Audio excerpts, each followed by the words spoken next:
Exciting. Have a good Friday. No, Sunday. Sunday. All right, tell them bye. Bye. Okay, go.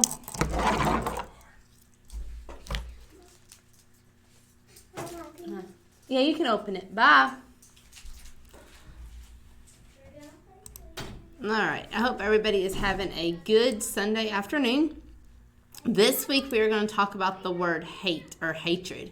Have you ever said, I hate you, or I hate that, or I hate something? So today, that is what we're going to talk about. We're going to talk about the word hatred and see how it applies to the Bible. And I struggled with this lesson. And I'll be honest with you, because hate is not a word we use.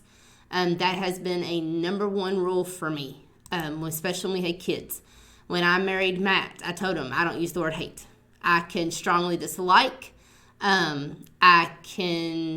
I don't know any other word, but I will not say hate. And that is just something that was not allowed while I was growing up. And it's not something Elizabeth will tell you. She actually just a couple weeks ago, she heard a song. Oh, you all may know it. It's a country song. I can't think of it now, but it has the word hate in it. It's real popular about when somebody does something wrong to you, do something right. The world's full of hate. And so she was watching TV the other night, and that song came on. And her grandparents came down last weekend, and she was telling them that was one of her favorite songs. And I love the song. I love the meaning of it. And she doesn't understand the meaning of it. She just likes the words or likes the tune or whatever that technical word is. But she came over and she whispered in my ear and she says, Mama, that song has a very bad word in it. And I'm thinking, okay, what word is it? Because I know every word of the song. And she whispered in my ear because she knows she's going to get in trouble if she says it. So she whispered in my ear and she says, Mama, the word is hate. And she says, I can't say that word. And she's right. And I will not, Matt and I both, that's something we agreed on. So I struggled with this because I'm going to say hate throughout this whole lesson. And I know it's a different thing, but a different context. But I struggle because that word is not in my vocabulary. And we don't allow it. And we've told Elizabeth, you can, like I told you before, you cannot like something. You may not want something, but we never say hate, whether it's especially to a person. Even if it is, I hate, like if we're eating dinner and she'll say, I hate green beans. No, we don't say I hate green beans. We say I don't like green beans. Because if I can let her say I hate green beans, then how, when she comes home and says, well, I hate so-and-so, they were mean to me. How do I differentiate that with her? So this one is a struggle for me. I can honestly say I do not struggle with hate because it's something that I just don't have. Now, I strongly dislike some things. I don't like some people. I do struggle with that. But as far as hatred, this was a hard devotional for me. Because hatred means a strong aversion or detestation coupled with ill will. Proverbs 10:12 says, hatred stirs up strife, but love covers all offenses. Hatred causes problems. And sometimes hatred results in Christians leaving the church, or better yet, hatred causes some people never to step foot in the church building at all. And that is true. I have been in a church where there was a situation, a very hateful situation, and people left over it. People will not get over things that were said, things that were done. They hold on to that hatred. And I have also heard people in my school days and in my working days that people would say, well, I'm never going to go to that church. This happened a long time ago and this person was so hateful towards me, or I was out at the grocery store and I saw how that person was and they're just hateful. I'll never go to that church. So this does hit home. We have to watch our hatred. And when I think of hatred, I automatically go to Cain and Abel in the Bible. And we find this in Genesis chapter 4. Now we know Cain and Abel were brothers. One was a farmer and one was a shepherd. And when it was time to give their offerings to God, Cain got mad at Abel because Abel's offering was pleasing to God and his was not. Neither one of them did, well, I shouldn't say they did anything wrong, because Cain did not give his best. Abel did. Abel did nothing wrong, but yet Cain got mad. So in verse 8 of chapter 4, we see that Cain killed Abel. He was so angry that God did not like his sacrifice, he went and killed his brother. He just wiped him out. He's done. I'll show him. I'm just going to kill him. Cain should have controlled his hatred and not killed his brother, but he let the hatred get out of control. Are we like that? Do we let our hatred get out of control and then we do something we regret? Now, I hope you all aren't going out and killing people. And that's not what I think this means. But I think we do let our hatred get out of control and we say something we regret. We do something we regret. We hurt people. We can't be like Cain. All because, and Cain did something wrong. His sacrifice, he did not give the best of the best. Abel gave his best. He did what God commanded them to do. But Cain got mad. So he just killed them. Is that our mentality? They did something wrong to me, so let's just wipe them out. Let's just have nothing to do with them because, of our hatred. Let's go to Jacob and Esau. Again, two brothers.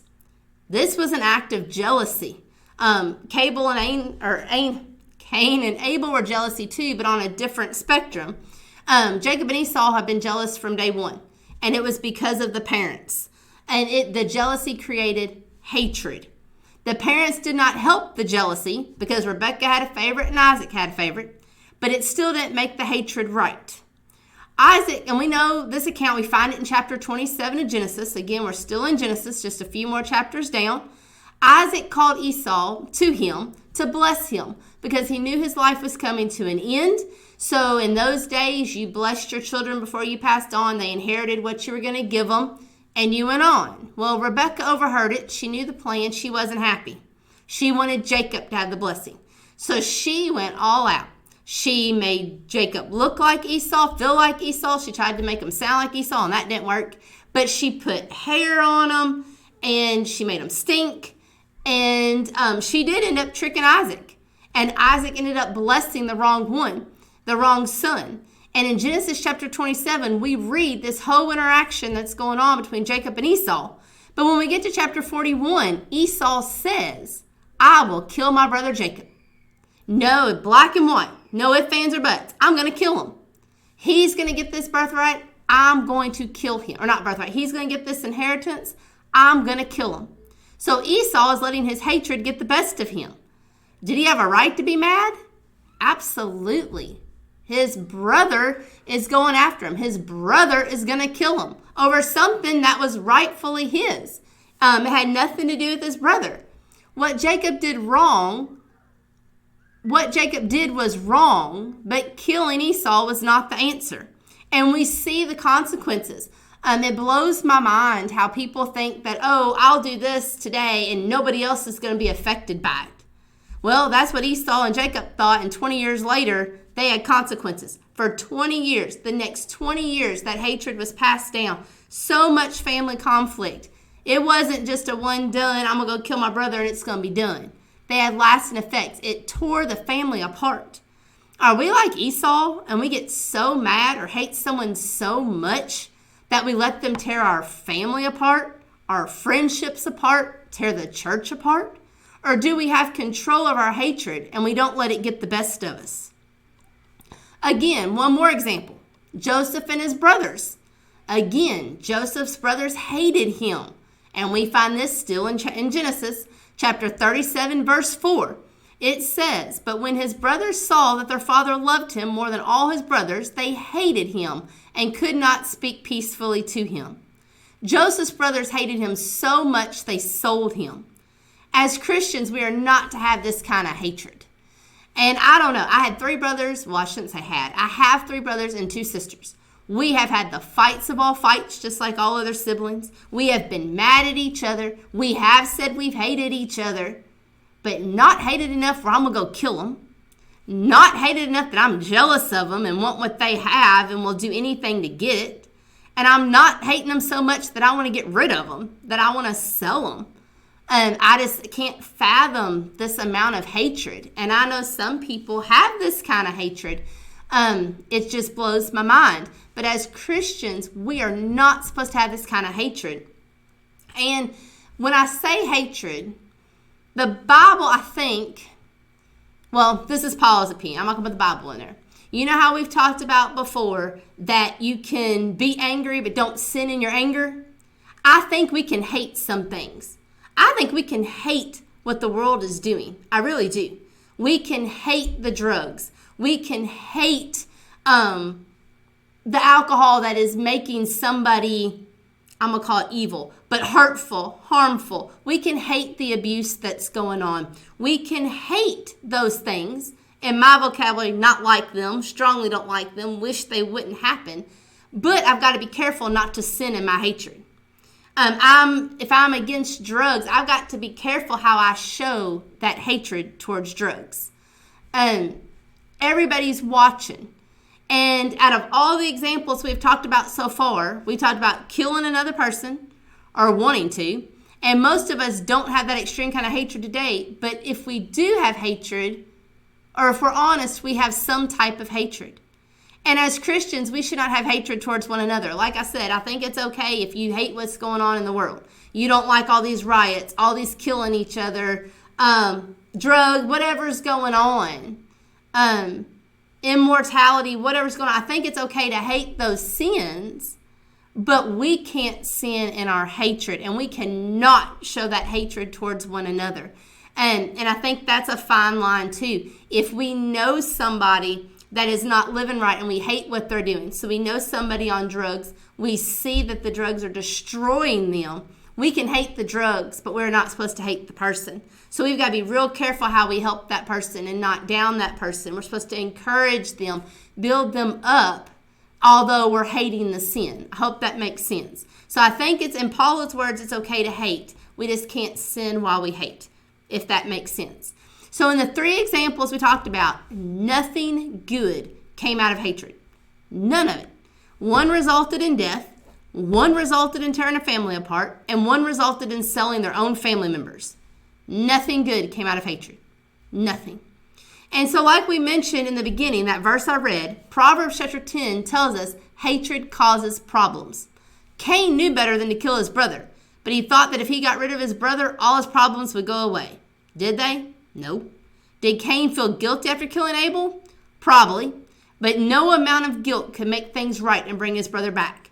How many times have we said we hated someone or we hated something, and then we feel extremely guilty after we see how much we hurt that person? And I know this word, like I said, I guess it means more to me because it's not in my vocabulary. But we see this word tossed around daily. Oh, I hate you. And I know during my high school years, which was 20, almost 30 years ago, I guess 22 years ago, there was that thing where if you didn't say you hated each other, then you weren't cool. So that every day, I hate you, or if you do something, oh, I hate you. If you took my paper, I hate you. It's the thing you said. It's just, I hate you. Did we mean we hated them? No. But we said it. And I think that word is thrown around freely today. That people say, I hate you, when they really don't mean I hate you. But I also see that when someone says it and the person thinks they really mean it, and how hurtful it is. Nobody likes to be told they're hated. That is a very strong word. And then after you see how they feel, or when they come and say, I really thought you meant that, you feel terrible, or you should. But no matter how much guilt you have, it doesn't take away the fact that you hurt them and that you said you hated them. Jacob had hatred festering for years because of Esau being the firstborn. This wasn't something that just came up overnight. Oh, I hate my brother, so I want to go kill him. How many of us are like Jacob? We let something bother us for a long time, and it turns into hatred before we know it, and then things get out of hand. When it reaches that hatred point, it just gets out of hand, and we can't control it. I said earlier that Jacob and Esau were jealous of each other, and this jealousy stemmed from their parents. As Christians and parents, we need to make sure that we are not putting one kid over the other. Okay, Paula, I don't have kids. This don't apply to me. Oh, yeah, what about a family member? What about if you're married, you put your side above your husband's side? They should be equal. Okay, well, I'm not married, Paul. This doesn't apply to me. Well, do you have coworkers? Do you have friends? Do you have neighbors? I've seen it time and time again where people are out and you have this set of friends and another friend shows up and, oh, no, you can't talk to that friend because we don't like that friend. Someone over here has an issue with that friend. Hatred.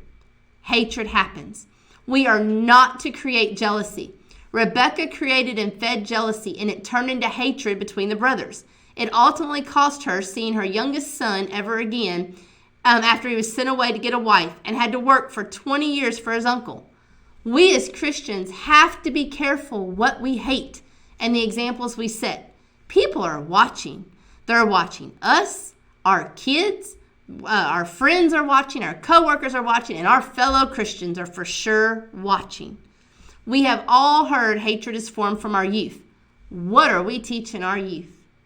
What are we teaching them? Are we teaching them to hate? Jesus endured the ultimate form of hate. Could you imagine what he went through on that cross? He was hot. He was tired. He had a crown of thorns, not just placed on his head, driven into his head, stunk into his head. Like they pushed. They didn't just lay it on his head. They pushed it to where those thorns cut his head. He was beaten. He had open wounds all over his back. I'm sure his arms, his legs. He was hung on wood, on a cross. Hung. He didn't get to lay down. He was hanging there. He was mocked. He was cursed. He was taunted. Yet even in the midst of enduring all of that, he told God to forgive them for their sins. He endured all of that for us. If Jesus can take all of that hatred and not even once think about retaliating, we can control our hatred. Just think of all he went through for us. If anybody had a reason to hate, it would be Jesus. None of us have went through the torture and the pain that Jesus has went through. Have we had pain? Have we had torture in our personal lives? Probably. To this extent, not even close. And if Jesus can endure that without being hateful and having his heart, his mind full of hatred, we need to try to limit our hatred as well. In Romans 12:19, it says, "Beloved, never avenge yourselves, but leave it to the wrath of God. For it is written, 'Vengeance is mine, I will repay,' says the Lord. To the contrary, if your enemy is hungry, feed him. If he is thirsty, give him something to drink. For by so doing, you will heap burning coals on his head. Do not be overcome by evil, but overcome evil with good." Leave the vengeance to God. God said he would take care of it. Leave the hatred to God. This week as Christians, we need to work on our hatred towards one another. If you are perfect and you don't have hatred towards one another, maybe you have hatred towards something in your life. Work on that something in your life. Let's work on our hatred. The world is full of hate. We need more love. I know that sounds cliche, or what's the word that you all know what I'm talking about. But we do need to care for others more often and love each other and hate less. There is a lot of hate going on right now. So we need to watch what we say, watch how we act towards one another, and remember whenever we get so mad or so full of hate, think of Jesus on that cross and all that he endured for us. I hope you all have a great week, and I will see you all here next week. And I hope you all have a great Thanksgiving. And so I will see you all after Thanksgiving.